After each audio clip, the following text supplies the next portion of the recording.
La actualicé, entonces ya la versión corregida, o la versión ya con los cambios que tuve que hacer, ya está en el Classroom.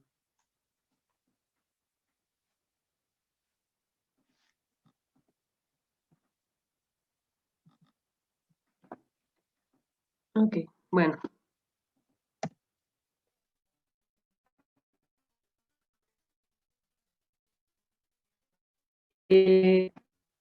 Cuando se dio la ecuación de gas ideal, se hicieron varias consideraciones. Para este caso, otra vez, para hablar de un modelo molecular de un gas ideal, pues es necesario recordar algunas de esas simplificaciones o consideraciones que tienen que hacerse para que el problema no, para que el modelo no se complique, sea lo más simple posible. Entonces, este modelo de teoría cinética se basa en un modelo microscópico. Todas las ecuaciones que hemos usado, cuando hablamos, por ejemplo, de presión, no nos interesan las moléculas de manera individual. O sea, nosotros sabemos que en realidad, pues pueden colisionar contra la pared en diferentes, no lo van a hacer todas las moléculas a la vez, tendrán diferentes velocidades, irán en diferentes direcciones, y lo que nos interesa al final es una magnitud que es el promedio de todo eso. Entonces, en este caso, para hacer un modelo microscópico en donde ya necesitamos saber más a detalle, las consideraciones serían las siguientes. La primera es que pues, las moléculas son numerosas y la separación promedio entre ellas es muy grande, al menos en comparación con sus dimensiones. Están muy lejos una de otra. Segunda, todas las moléculas obedecen las leyes de movimiento de Newton. O sea, todas van a tener una velocidad, van a tener una aceleración, si colisionan, pues van a cambiar de dirección, etc.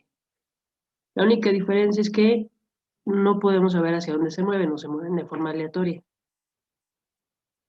Tercera condición, las moléculas interactúan solamente mediante fuerzas de corto alcance y además tienen colisiones elásticas. Una colisión elástica es aquella en donde la energía cinética total se conserva. Si dos moléculas chocan, probablemente, lo más seguro es que la velocidad de cada una cambie.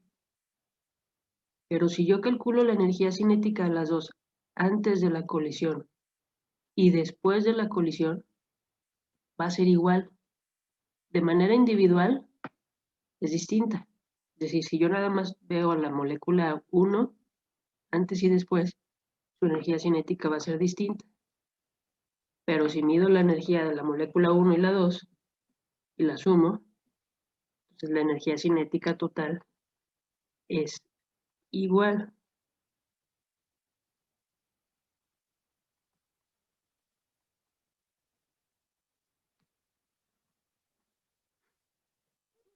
Bueno, otra más. Dice, las moléculas tienen colisiones elásticas contra las paredes. Aquí otra vez pongo entre paréntesis, la energía cinética total se conserva. La pared no se mueve, la pared no tiene cambios de energía cinética. Y quinta, el gas en consideración es una sustancia pura. Todas sus moléculas son idénticas. Es decir, no vamos a tener mezcla.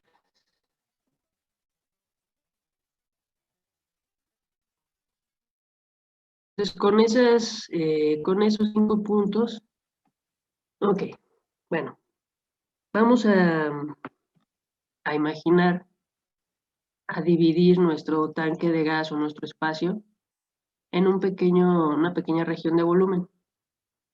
Y le vamos a poner ahí, o bueno, vamos a imaginar que tenemos un cubo y ahí colocamos una molécula, las paredes, las fronteras son fijas, no se van a mover,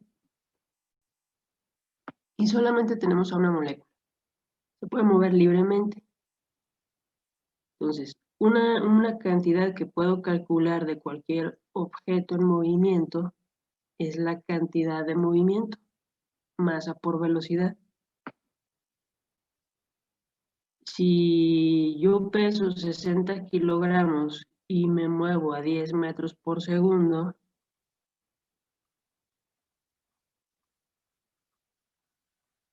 mi cantidad de movimiento es de 600 kilogramos metros sobre segundo.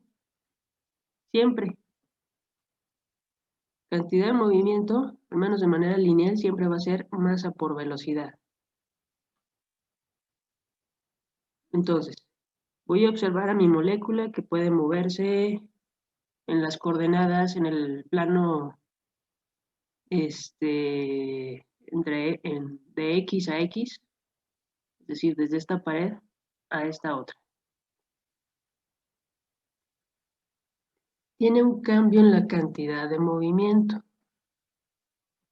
Vamos a observar la pared desde este lado. Inicialmente, la molécula se aproxima hacia la pared con este ángulo. La velocidad en X es la que me va a interesar. Entonces, esta componente en X es la que voy a estar observando. Llega la molécula, pega a la pared y rebota. Entonces, hacia la derecha le voy a poner positivo y hacia la izquierda le voy a poner negativo. ¿Qué pasa con la velocidad en Y?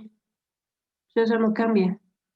Y además no me interesa la cantidad de movimiento de esa pelota, a menos que, perdón, esa molécula, a menos que yo quisiera saber estas dos paredes, arriba y abajo. Ahorita nada más vamos a verlo en X. Entonces, cuando va hacia la izquierda, esto es cantidad de movimiento final y esto es inicial.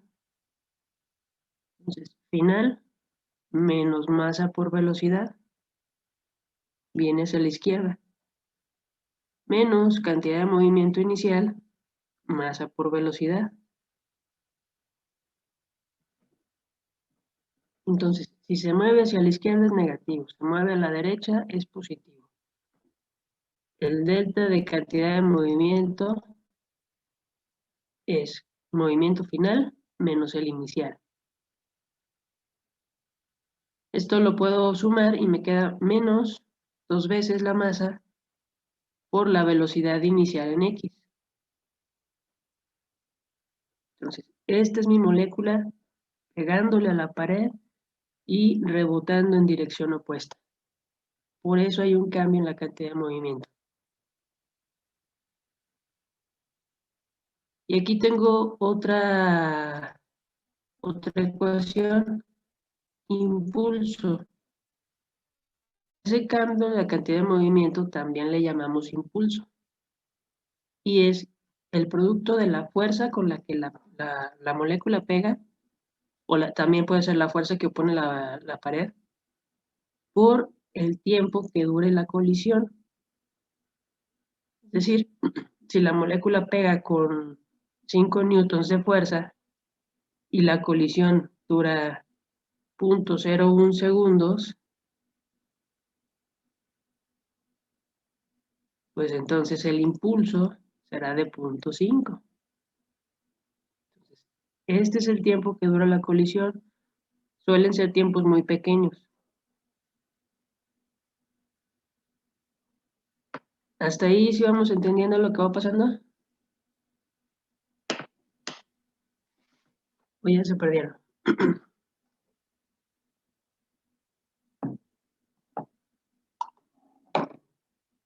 Esto aplica para objetos macroscópicos. Si yo en lugar de pensar en una molécula pienso en una pelota o en un auto que choca contra la pared, aplican las mismas ecuaciones.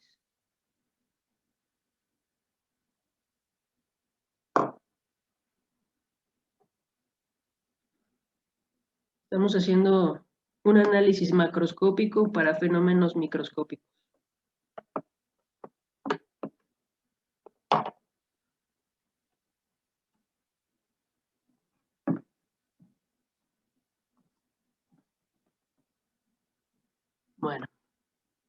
Si no hay duda,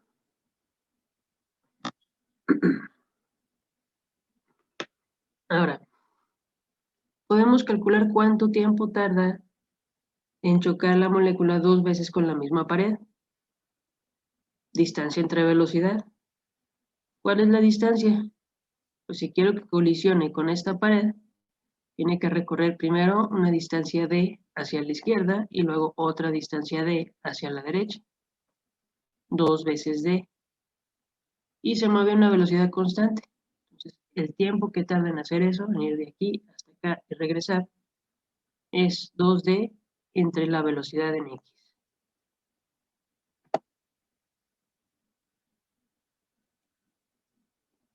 ¿Qué voy a hacer ahora? Pues encontrar la fuerza con la que chocan las moléculas contra la pared.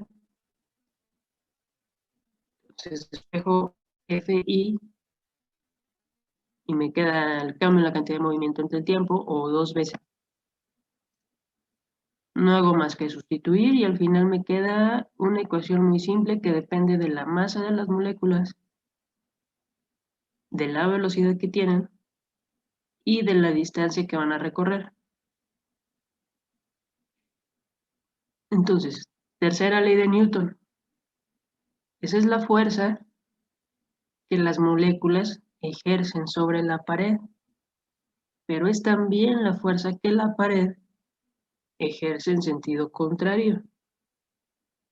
Si no fuera así, nuestro contenedor se rompe. Entonces, tercera ley, están en equilibrio, acción y reacción.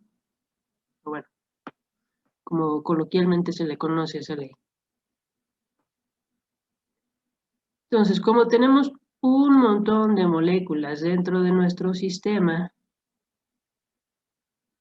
pues podemos escribirlo de manera general, como un promedio, o la sumatoria de el número de moléculas que tengamos en nuestro sistema. Como la composición es constante, yo puedo sacar M0, que es la masa de una molécula, lo puedo sacar de la sumatoria, D es la distancia, también lo saco de la sumatoria, y lo único que va a ser distinto, que va a ser variable, son las velocidades de cada una de ellas. Ya quedamos en que no pueden ser iguales porque se mueven en direcciones contrarias y porque pues cada una tendrá diferente energía.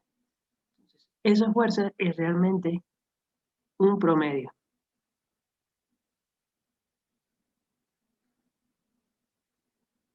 Ok, bueno.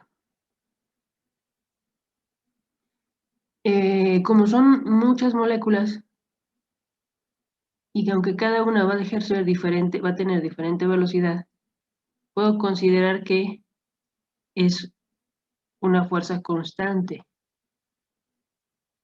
Entonces, ya visto como algo macro en donde ya estoy poniendo un montón de moléculas, ya se me convierte en una propiedad macroscópica y esa fuerza es constante. Entonces, aquí en mi ecuación nada más queda n, número de moléculas, masa de una sola, velocidad en x y distancia.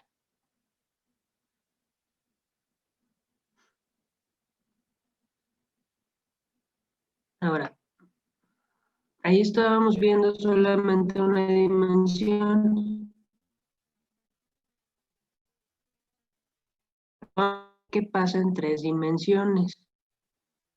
La molécula tiene componentes X, Y y Z. Si yo dibujo mi eje, no puedo decir que la molécula siempre va en dirección X. Podrá ir en alguna dirección que tenga las 3 componentes. El valor promedio de esa velocidad va a ser entonces la sumatoria de esas velocidades en X, Y y Z. Al ser un movimiento aleatorio, pues yo puedo generalizar y puedo decir que esa velocidad es igual a 3 veces el movimiento en X, porque cada una va a tener la misma contribución. Y entonces, en mi ecuación general de fuerza, yo puedo cambiar ese Bx cuadrada y ponerlo en términos de una sola velocidad, ya no cerrarlo a que tenga que ser en x. Entonces, esa es la velocidad de la molécula, digamos la resultante, B, o la suma de componentes x, y y z. Luego, a mí me interesa la presión. Cuando medimos gases, nunca hablamos de fuerza, o al menos no normalmente. Lo que nos interesa es la presión. Pero me acuerdo que presión es igual a fuerza sobre área. Y si estamos hablando de un cubo que tiene lado D, entonces sería D cuadrada. Es lo que tenemos aquí. D cuadrada por D pues va a ser el volumen. Entonces la presión me queda como una relación entre el número de moléculas y el volumen. O haciendo ya la corrección que hicimos acá con las velocidades, me queda como un tercio de n número de moléculas entre el volumen que estoy considerando por la masa y la velocidad al cuadrado.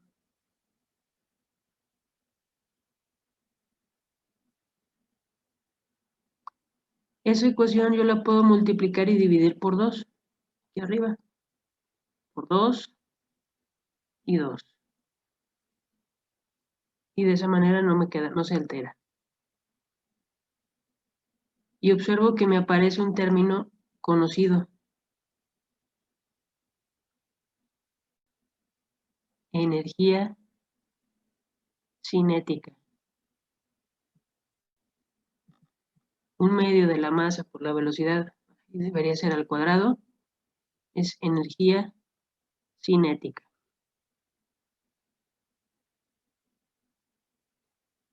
¿Tiene sentido? Nosotros sabemos que a mayor temperatura, mayor energía cinética y mayor presión cuando la velocidad es constante. Si me acuerdo de P1, V1 sobre T1,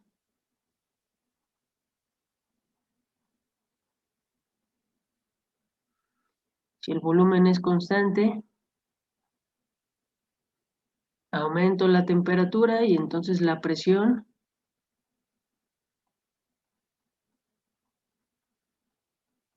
tendrá que aumentar. Si en lugar de jugar con la temperatura, porque no la tengo aquí en mi ecuación, lo que hago es reducir el volumen, si hago este más pequeño, pues la presión va a aumentar. Si el número de moléculas es el mismo, pero reduzco el volumen, habrá más colisiones, habrá más impactos contra la pared y por tanto la presión también aumenta. Si aumento el volumen, entonces tengo más espacio para las moléculas y la presión disminuye. Entonces, esto no es más que la física que ya conocemos.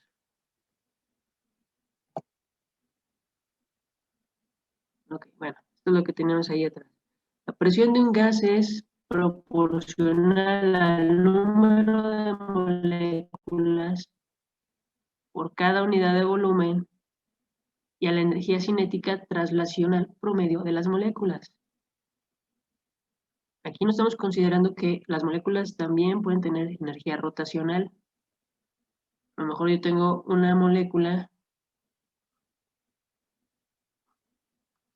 así y que de repente puede estar girando hacia allá o que puede estar girando en ese sentido. En ese punto no estamos considerando nada de eso.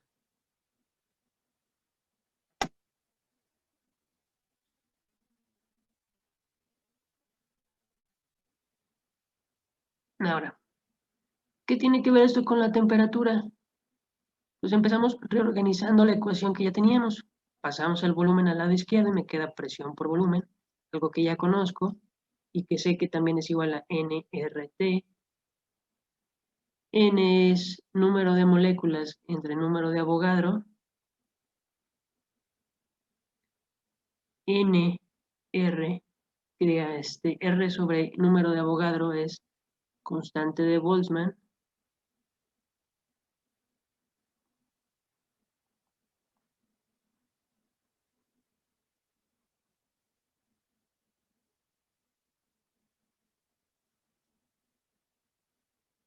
Y entonces esto lo sustituimos acá arriba, despejamos la temperatura, se va a ir N, y me va a quedar solamente dividido entre la constante de Boltzmann. Entonces, estos términos son constantes.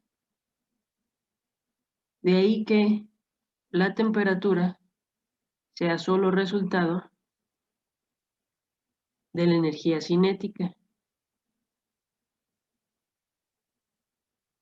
Entonces ya tengo ahí que la presión y que la temperatura dependen de la energía cinética de las moléculas. O si lo veo de otra manera, la energía cinética cambia cuando cambia la temperatura.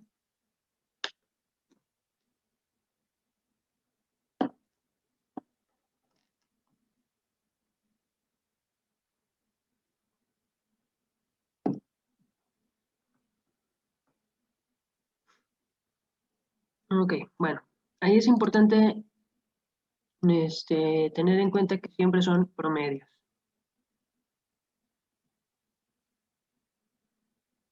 Va. Ok, entonces seguimos con nuestra ecuación ya de temperatura. Y bueno, podemos despejar ahí para que sacar la energía cinética promedio por molécula. Y entonces acá yo me acuerdo que b cuadrada también es igual a 3bx cuadrado. Lo puedo sustituir. Y me queda, bueno, si hago esa sustitución, puedo eliminar el 3 de los dos lados. Pero así como es para bx, será para y y para z. Entonces tengo tres ecuaciones.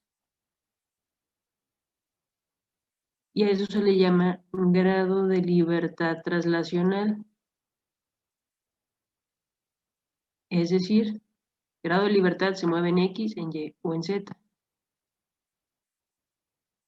Y cada uno de ellos aporta la misma cantidad de energía cinética, un tercio.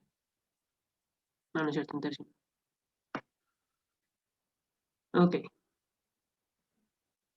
Del total del número de moléculas entonces será el número de moléculas por la energía cinética promedio. Podemos irlo simplificando todavía más, así como con las ecuaciones que teníamos anteriormente. Y me queda que la energía cinética translacional del total del total de moléculas es 3 medios de nRT.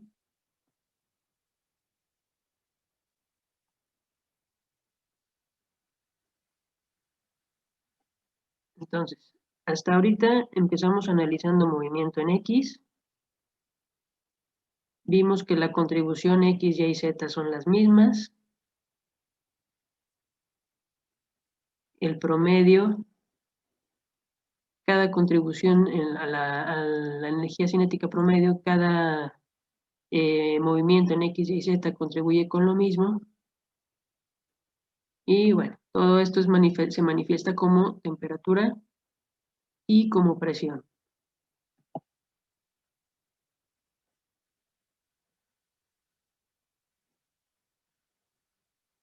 Y aquí podemos calcular algo llamado rapidez media cuadrática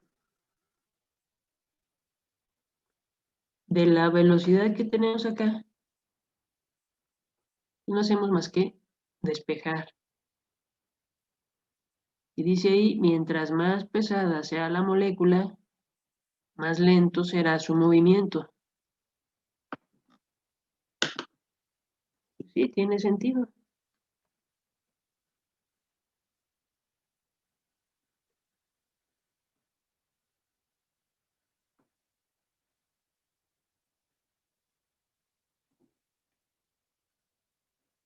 Entonces las moléculas ligeras se mueven más fácil.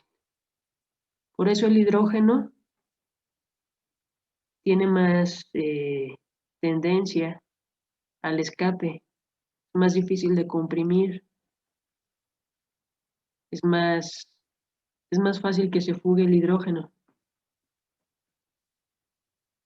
El nitrógeno es más pesado, los gases más pesados suelen quedarse, se pueden asentar, bueno, no estrictamente se pueden asentar, pero pues son menos volátiles.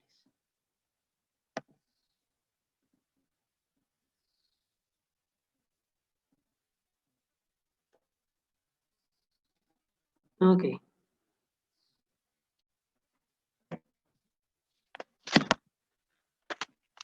Esto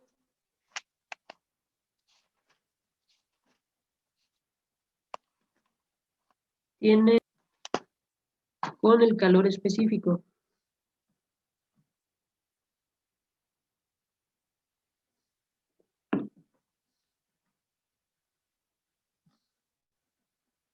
Si se acuerdan, por ahí de repente en algunos problemas, yo les decía algo como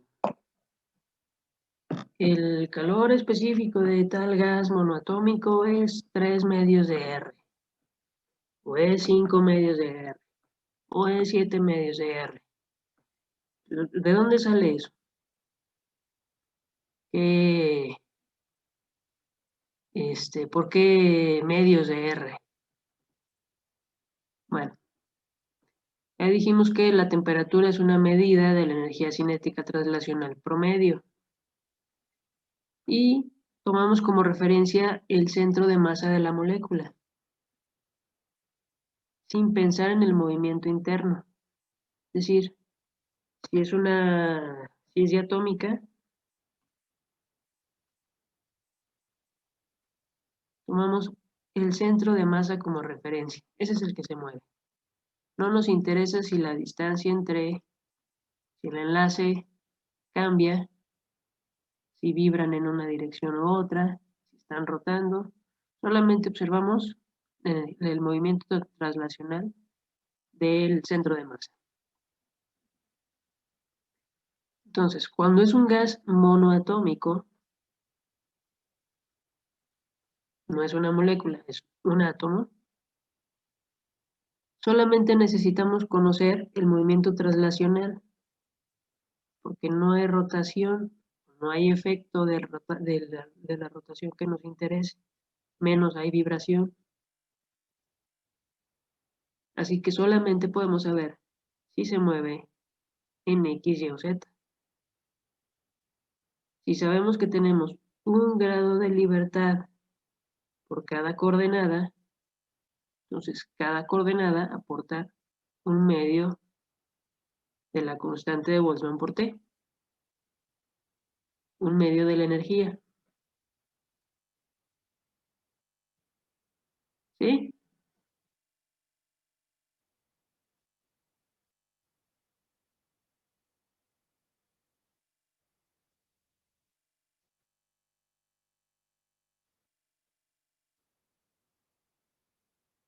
Ajá. No, lo que estamos siguiendo es el centro de masa, no el movimiento vibracional ni rotacional. Entonces, si es una molécula monoatómica, no tiene movimiento rotacional ni translacional, que digan rotacional ni vibracional. O sí lo tiene, pero no lo notamos. Solamente observamos que se mueve en X, Y o Z. Si es diatómica, por ejemplo, como esta, aunque sí cambia el enlace, la distancia de enlace, a nosotros por el momento no nos interesa, solamente el centro, cómo se mueve en X, Y o Z. Entonces, el del centro de masa, ese sí nos interesa. Por movimiento interno nos referimos a cómo, por ejemplo, cómo cambia ese enlace. cómo o si gira esa molécula diatómica. Entonces, solamente el centro. ¿Ok? Va. Entonces empezamos observando nada más a una molécula, diga, a un átomo. Entonces, gas monoatómico, observamos solamente un átomo. Y ese solamente, aunque puede que ese átomo esté girando, no lo notamos o no nos genera gran cambio. Así que vamos a observar solamente el movimiento en X, Y o Z. Cada uno de esos movimientos aporta un medio de la energía. Hacemos la sumatoria de esos tres. Para una sola molécula sería 3 medios de K por T. Pero pueden ser N moléculas, entonces multiplicamos por N. N por K es NR. Número de mol por constante de los gases. Y nos queda de esa manera. La misma que ya teníamos antes acá. Esta.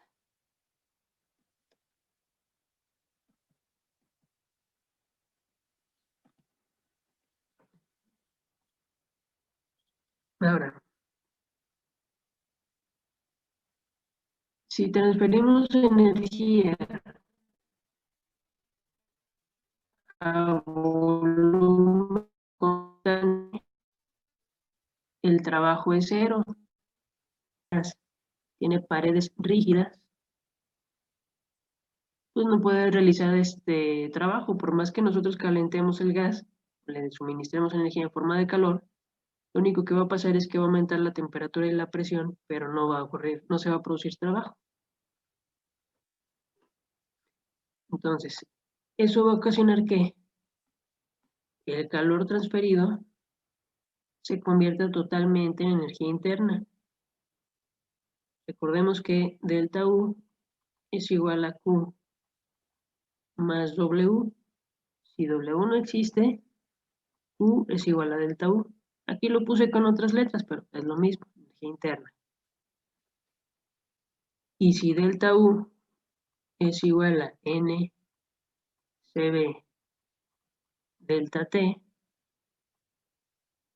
o bueno, Q a volumen constante es igual a eso, entonces puedo despejar aquí y me queda de esa manera.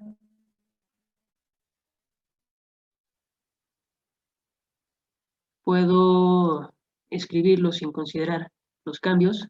La energía interna va a ser igual a NCB por T. Lo escribo acá, despejo CB, me queda de esa manera. Y bueno, aquí el cambio de la energía interna respecto a la temperatura va a ser igual a R. ¿De dónde sale eso? De esta ecuación.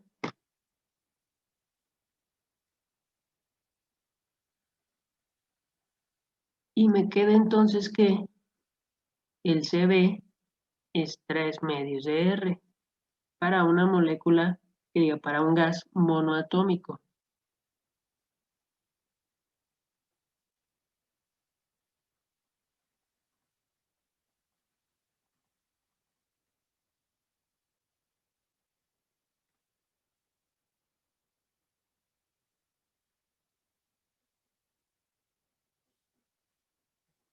Y si me acuerdo que hay una relación entre CP y CB,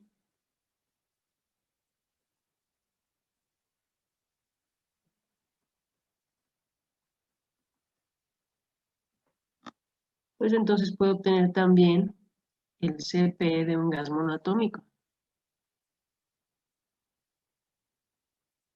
Entonces, ese 3 medios de R sale del hecho de que mi gas monoatómico solamente tiene 3 grados de libertad reconocibles. Movimiento translacional en X, en Y en Z. Para un gas diatómico, si se acuerdan, me parece que el CB es 5 medios de R. Entonces ya tiene contribución de otro tipo de movimiento. Para el monoatómico, solamente es resultado de la contribución de movimiento en X, Y y Z.